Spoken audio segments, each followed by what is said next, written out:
What if I told you that you could collect income from stocks that don't pay dividends? SoFi is an example of a stock that doesn't pay a dividend. It's a growth stock, but I can generate income from it anyway by selling put options.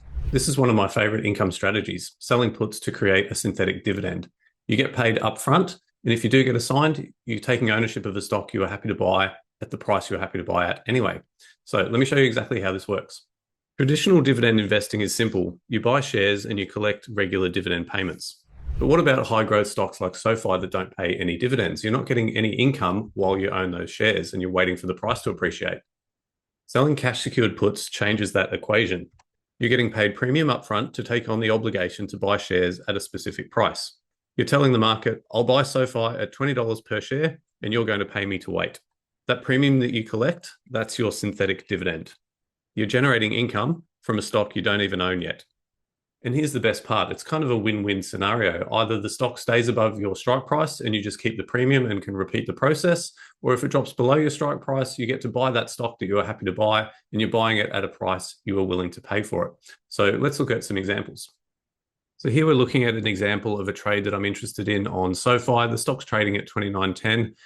I'm going out really long term. This is something I like to do because I like to have trades that are very easy in terms of the management. And the longer term you go, the more hands-off they are. So I'm willing to buy this stock at $20 anytime between now and September next year. For selling that put option, I'm going to receive about $2.50 in premium. So as long as SoFi is above $20 by mid-September next year, I'm going to make that $250 in premium. That's mine to keep. If it drops below 20, I'll get assigned, but my cost basis will actually be $17.50 because of the premium that's received. And I have this little cash secured put calculator, and I'll drop a link in the description below so that you can download it. And we just fill in these cells in green here. The expiration date, we can see it's 291 days to expiry.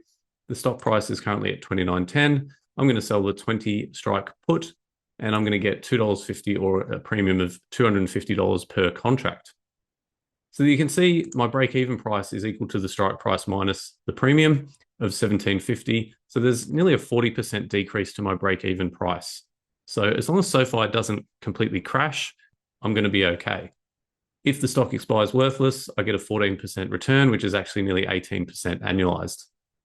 Now, SoFi is a growth stock, so it does have the potential to move around a lot. It can be quite volatile. It could potentially drop 50, 60% over the next 9 or 10 months. I'm still happy to buy it at 20. That's the price I'm willing to pay for that stock. And that's the price or the strike price that I'm going to sell that put at. So for taking on that obligation, I'm getting a nearly 18% annualized return. And if we compare that to the S&P 500's dividend yield of around 2%, or even high dividend stocks at 3 or 4%, with this strategy, I'm generating significantly higher income. Now, the other thing that I can do is I need to set aside this $2,000 to buy the stock, potentially. I can actually leave that sitting in a high yield savings account, or I also use SHV, which is kind of a bond ETF. That pays about a 4% dividend each year with very low risk.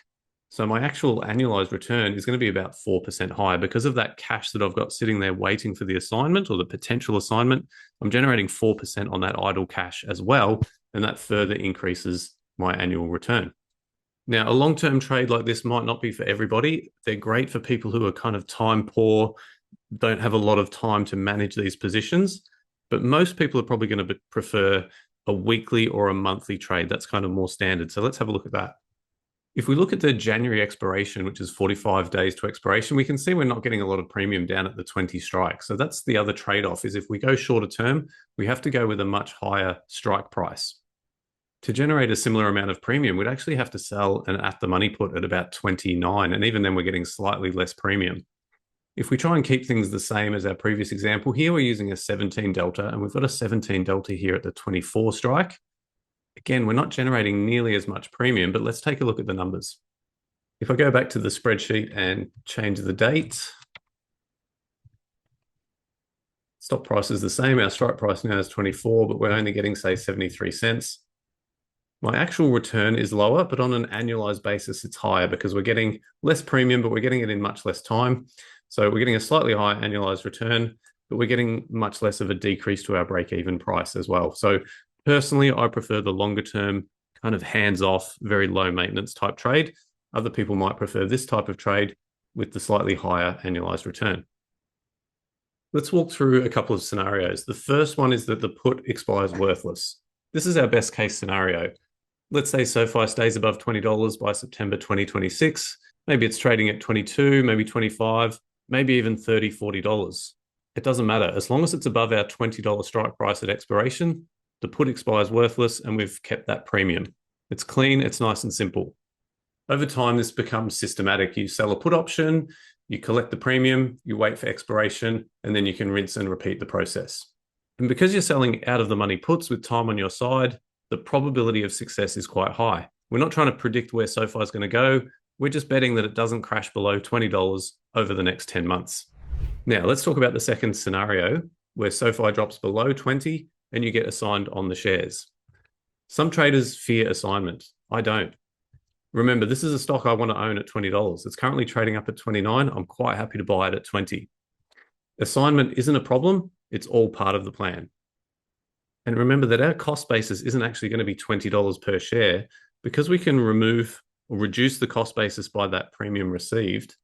Our actual cost basis is going to be very low at $17.50. And again, that's 40% below where the stock's trading at today. So even if SoFi is trading at $18 or $19, it's below that $20 strike price. I'm getting assigned, but I'm actually still in profit on the trade as long as it's above $17.50. So what's the next step once we get assigned? Well, this is where a strategy called the wheel kicks in. And this is one of my favorite option trading strategies. You own the shares, you've been assigned, you can now start selling covered calls against them. You can also sell another put if you're happy to buy more of the stock.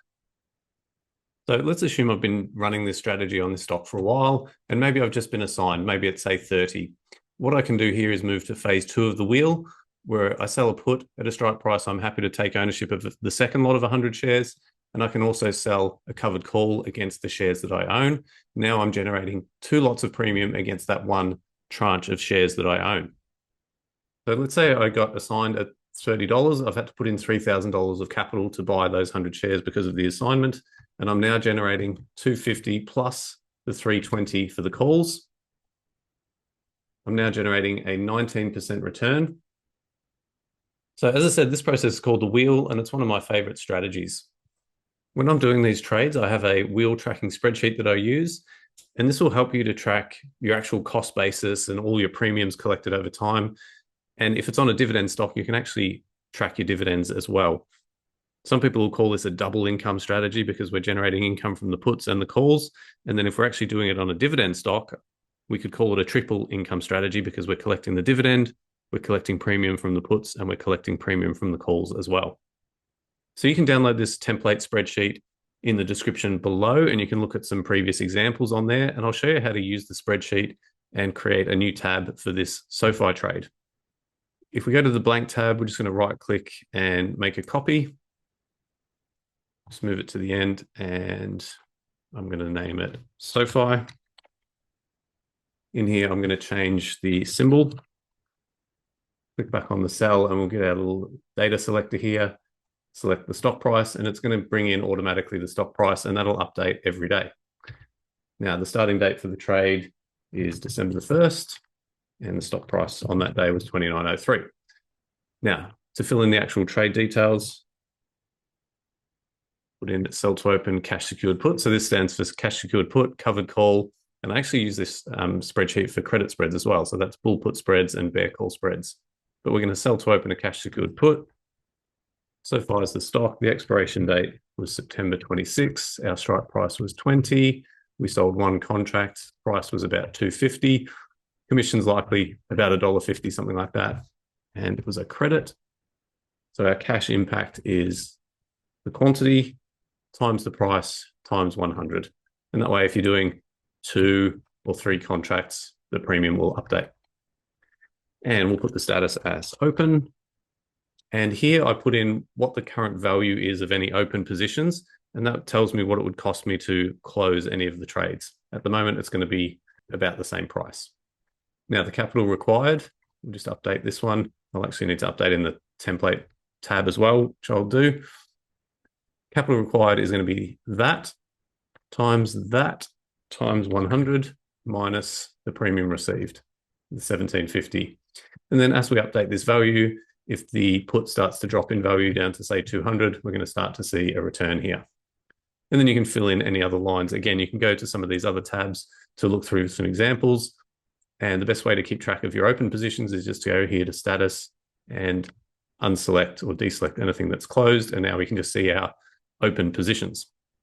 So you can see the power of this strategy, particularly with this example. It's been going on for a few years now, but the stock's only gone up about 7%.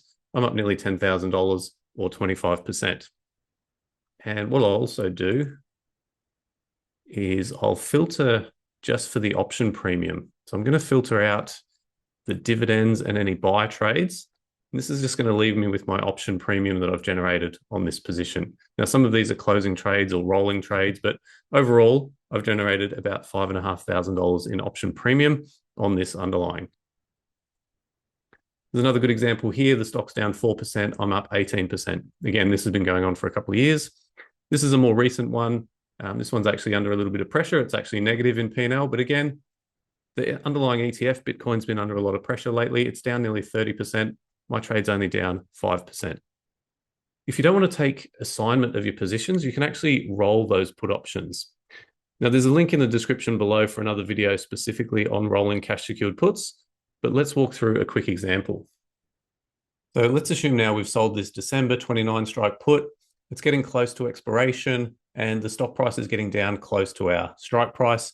And maybe we're not quite ready to take assignment of the stock. We can roll the position and delay assignment and potentially even avoid assignment. And rolling a position simply means buying the position back and then selling a new option. So if we were to buy this one back, it would cost $1.60 or $160 to buy that back. And then we can roll that out to say January. And if we want to keep the premium the same, we could actually roll down to the 27 strike, get the put option further out of the money. And it's not really costing us anything to do that because the amount that we're paying is roughly the same as the amount that we're receiving. Or if we kept the strike the same, we'd sell that for about $245. We'd actually generate about $85 in premium and keeping our strike price the same. So I'll show you how that works. Again, we buy this one back for $160.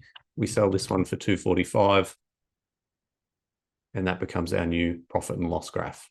So again, in terms of the cash flow, minus $160 to buy back the initial put, and then we get $245, sell the new put. Now we're getting a net credit of $85. Or if we don't want to, we're not bothered about getting a net credit, we actually more prefer to reduce the strike price or the potential assignment price. We could sell that 27 strike put, and that would be roughly no cost to make that trade. And we've reduced our strike price by $2. Let's wrap up some of the key points for selling puts as a synthetic dividend strategy. Firstly, you're generating income from stocks that don't pay dividends. The premium is yours to keep regardless of what happens. Choose strikes and stocks you're willing to own. Match the stock to your risk tolerance. So SoFi stock is a pretty highly volatile stock. It's a high beta stock. It can potentially move around a lot. It could drop 50, 60% in a short space of time. So you've got to pick stocks that match your risk tolerance. If you're a really low risk investor, you might prefer a stock like Coca-Cola that doesn't really move around a lot. Your returns are going to be lower, but the volatility is going to be a lot lower as well. You've got two winning outcomes with this strategy. I like to think of it as a win-win strategy, and I'm happy either way. Either the put expires worthless and you get to keep the premium, or you get assigned at a price you wanted to buy the stock at anyway, and you've got a reduced cost basis.